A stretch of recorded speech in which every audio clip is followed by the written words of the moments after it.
कहानी का नाम है जिराफ की और सियार की कहानी।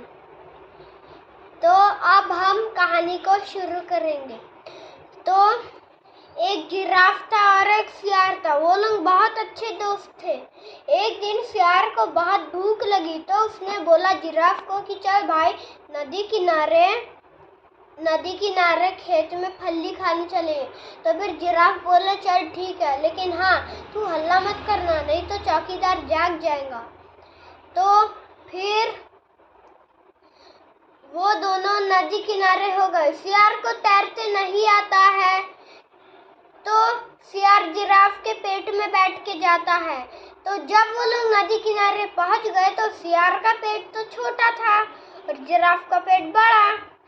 तो सियार का पेट जल्दी भर जाता था और जिराफ का पेट बाद में भरता था।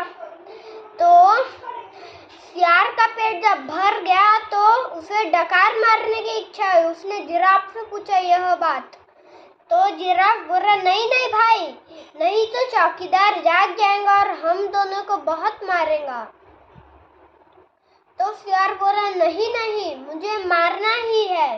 तो फिर सियार ने डकार मारी। फिर चौकीदार जाग गया और सियार का तो पेट भर गया था। तो फिर सियार भाग गया और जिराफ का पेट नहीं भरा था तो जिराफ रह गया। फिर चौकीदार ने जिराफ को बहुत मारा। जिराफ जब मार खा के गया तो नदी किनारे, क्योंकि सियार को तैरते नहीं आता, वो जिराफ के पेट में बैठ के जाता है। तो फिर सियार नदी के किनारे आराम से बैठा था। तो जब जिराफ वहां पे पहुंचा तो सियार ने कहा चल जिराफ दोस्त, मुझे नदी किनारे लेके चल। तो फिर जिराफ ने उसे पीठ में बैठा के नदी के बीचों बीच लेके गया और जिराफ ने बोला कि मुझे लेटने का मन हो रहा है, क्या मैं लेटूं? तो सियार बोले कि नहीं, मैं डूब जाऊंगा, मैं बह जाऊंगा। तो फिर जिराफ नहीं माना। तो फिर जिराफ लेट गया और सियार बह गया।